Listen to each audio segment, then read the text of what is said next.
guys, so I am finally able to do a monthly favorites because it just so happens that my rare opportunities to film fell on sort of the end of the month, and I've been doing a lot of videos today, so I'm pretty exhausted, so please bear with me if I'm all over the place and all scrambly. So, okay, so let's start. Oh, you know what? Let me just say this. Because I've gotten a few people messaging me going, oh, you know what, I can't see the colors of the swatches, and could you please upgrade your camera? Could you please do better this? Could you please do better that? And you know what, guys, honestly, I would love to do all of those things for you. I love you guys. I love all of your support. I still can't believe I'm on YouTube. I didn't think I was going to last this long, and every now and then I'm like, I'm just going to shut down this channel. So as you know, and I'm a broken record, but because not everybody watches all my videos consecutively, so I do want to sort of, you will hear me repeat things, just because I don't expect, you know, all my subscribers to watch every single video. Hello, Putty Cat. No, Mama's filming. Sorry. She's all looking at me like, hungry. Food, eat? No. Anyways, so to answer that question, yes, I would love to do all those things, but as you guys know, I really only shoot 3 times a year. Every 3 or 4 months is about all I can muster up these days. I'm really not plugged into the YouTube community as much anymore, and won't be for the next few years. I've just got a lot of stuff on my plate, and but I do, it doesn't seem like that because I'll shoot like 10 videos and then upload them sort of hopefully weekly, or you know, every 2 weeks or something like that. So it does seem like I'm around, but I'm not. It's just that those videos were shot probably months and months ahead of time. So for something that is just sort of a fringe hobby that I can barely squeeze in, I personally just cannot spend the money on new lighting and cameras and all sorts of things. I will always be using my laptop. It makes it the most efficient, sort of fast way to be able to just process it on the camera, film it on the camera, on the computer, process it on the computer, and then upload it from the computer. And you know, one of these days in the future, I'm not saying that that's not going to happen, but for right now, I mean, if I even last that long on YouTube, for now, I just can't see myself. So I really apologize for the quality. It's not the best. I realize that. But at the same time, because I'm not doing tutorials, I'm not doing those types of things, my channel is a review only, I really do expect you guys to check the products out for yourselves in person. Like, I'm just sort of like one of those, psst, have you heard about this new thing? Wow, you know, it's sort of that to me, where I might introduce you to something that you might not have heard of before, or catch wind of or something, and it's like you and I went out for coffee and I said, oh my gosh, have you seen the new, you know, Armani Maestro, blah, blah, blah, blah, blah, you have to check it out. So I kind of already assume that you're going to check it out for yourself to make sure that, you know, the undertone is right for you, the pigmentation or the texture or the fragrance or all those things sort of suit you. I don't expect you to just take my word and then order it online having never seen it or never, you know what I mean? Or at least do your own research with Makeup Alleys. So that's sort of where I'm coming from, but I really do want to apologize to you. I'm kind of getting over a cold right now, so if you see me, oh, sorry. So, you know, the quality isn't the best, especially nowadays. You know, girls are you know, really gung-ho and wanting to get their channel up, and they've got all the latest gadgetry and all that sort of stuff. I don't have all of that. So anyways, oh my god, it's 4 minutes in. Right, okay, we're going to just plow through. Tatcha, the Luminous Dewy Skin Mist. I love this so much, I can't even begin to tell you. It just is the bestest of the best. I find myself squirting myself multiple times throughout the day because I love it. It makes me feel fresh. It kind of invigorates the makeup again, and it gives me moisture. It just does a lot of gorgeous, gorgeous things, and I love it. And not to mention the fact that it just looks so damn beautiful. So there's that. Let's see here. Foundation wise, honestly guys, I'm trying to minimize the foundation because it kind of turned and it's warmer weather now, and you know, my skin's looking so good using Tatcha and using you know, a couple of other things, but mainly Tatcha, that I really have the freedom to just go without foundation. So it's either that or show you Air Flash again for the 500th time. So there's not really any foundation because I've been, for the last couple of weeks, I really have gone without, and I always do that. In the spring and summertime, I don't tend to wear foundation unless I have to look flawless for an event, for something specific, for a meeting, those kinds of things. Of course, I will put on some foundation, but for my everyday life, no.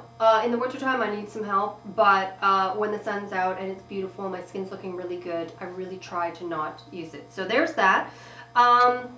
Right. The Kevyn Aucoin Sculpting, what is it called? The Sculpting Powder in medium. It's just the best contour I've ever come across. That and the Chanel Notorious. I will be doing a separate review on both of these, so I won't go too much into it. But I always apply it with this brush, which is a Beaute, and it just fits right into the crevices. It's super, super soft. It's really little. I like little tiny contour brushes like that. So there's that. And blushes. Okay, this is the really, really weird thing. Well, first I'll show you this, which is the Clarins Eclat Minute Blush. It's a liquid blush, and it's in a pink shade such as that. I don't know if you can even, ooh, whoa, wowza. Ooh. It's not as blue as it seems in the camera. It just gives a really, really healthy sort of pinky hue. Oh, Lord. Okay. I'm going to just pat that a little bit. Okay. The next one I'm really, really sad about. I just heard that they have now, Josie Maran has now discontinued her powder blushes. She's just doing the cream. And I'm so upset because I literally would have gotten 10 backups of this color, and it's Blossom. And I love it so much. It's probably one of the best blush colors I have ever, ever, ever come across. It just it's so feminine. It's so beautiful. It's not really a pink. It's not really a peach. It just gives you this sort of glow from within.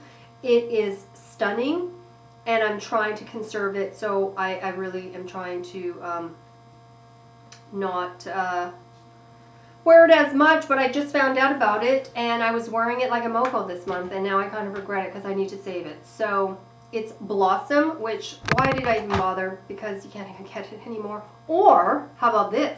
If somebody does find it somewhere in some little, like I've tried eBay, I've tried all those things, but if you find it in some Timbuktu, could you please let me know, and I will. Well, get one for yourself, because as soon as you let me know, there will be no more available anywhere. Okay, so there's that. The next blush is, this is so weird, because I've had this blush forever. So many people have talked about this. They were like, oh, it's Jennifer Aniston's go-to blush. It's blah, blah, blah, blah, blah. I purchased it. I tried it. I was like, I don't get it. Whatever. It sat in my little box that I have for makeup that I don't really want to get rid of, but I'm not using on a regular basis, and I'm hoping that maybe down the road I will love it. That's what happened. I do love this now. It is Cargo's Tonga blush. Looks like that. It's kind of a nondescript sort of pinky, not a mauvey pink, but it's just sort of like a dusty pink. I freaking love it now. I don't know what it is, but I wear it every single day since finding out about the Josie Maran. Now, this is the one that I wear all the time. It's fantastic. So there's that. For eyes, I have been going quite cuckoo over the Chanel Duo. It is in Sable, 37 Sable, and that color is so gorgeous, but believe it or not, I'm actually wearing that color quite a bit as well. They're both beautiful. I don't tend to wear light colors on my eyes. Sometimes I do. Oh my gosh, look at the pigmentation on that sucker. I might have shown that recently because I'm really, really, really, really digging that. That might have been in a last favorites, but that was months and months and months ago. Okay, and my other thing is, I don't even know if this is available because she sort of revamped her collection, but this is Laura Mercier in American Coffee. you know, I'm just big on washes of color and then liner, so that's a great all-over wash. And then if I'm not doing powders, then I'm doing the Tarte SmolderEyes in golden black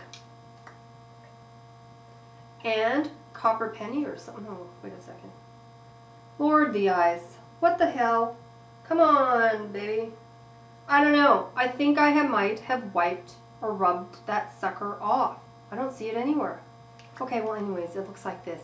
It's really the only coppery one. They stay put like crazy. So I don't use them as liners, I use them as shadows. So all over, and then, here's my next favorite. The Real Technique Base Shadow Brush. It's just that it has a little bit more flex. It's not as dense as some of the other ones, and it just, I go in there and I just blend it through. The easiest, quickest smoky eyes that you can possibly imagine. And then I wear this on the lower lash line. If I don't want super, super dark all the way around, but I need a little bit of definition there. And it's just sort of a gold. It's called Aztec gold, but it's sort of like a greeny, olivey gold. It's not like yellow gold, as you can see. It's got a lot of green in it. Love that. And then for mascaras, I'm going crazy over, I got these in little sample bags, but the LANCOME mascaras are just so darn good. So this is the Hypnose Drama. That's the regular one. Woof! Lots of drama. And then this new one called Hypnose Star. I wasn't too crazy about this one at first. I was like, eh, whatever. But now I'm starting to really dig it. And I think there are the kinds of formulations that, well, with most mascaras, I find on first use, it's like, oh, it's not bad. But then maybe as it sort of, not that air gets in it, but, you know, you use it for a week or two, then it starts getting really, really good. This starts getting really, really good in a couple of weeks. So that's gorgeous. And then lastly, lips and nails. Okay, lips. You guys are going to be so bored of me. It's just the YSLs. I just wear this number 6 or number 7 all the hell time. They really are the only things that I put on my lips these days. I love them. They're a stain and a gloss, so you get that glossy finish. But then when you're eating, because as you guys know, and I've said this many times, I am like zombie apocalypse. If I have nothing on my lips, I look dead to the world, and I look about 150. So I need something, so just to have a stain and a gloss in one. Love it, and they don't dry out my lips at all. And then of course my little nub of a pencil, but I have like 5 gazillion backups, is the 36 Beige pencil, Chanel lip. And if I perchance don't use my glossy stains, which is a rarity, I'm really getting into this Rimmel Kate long lasting finish by Kate in number 7, and it's just a nude. Lisa Eldridge used it in one of her tutorials, and I was like, oh, I've got that shade, I should pull that out. So I did, and that's that right there. So it's a nude, but it's got some freshness, it's got some verve and kick and all that sort of stuff. So there's that. And then my last two before my computer dies is Deborah Lippmann's Fashion and Millionaire nail polishes. So anyways, honestly, my computer is going to die, so I will see you guys real soon. Mwah! Love ya!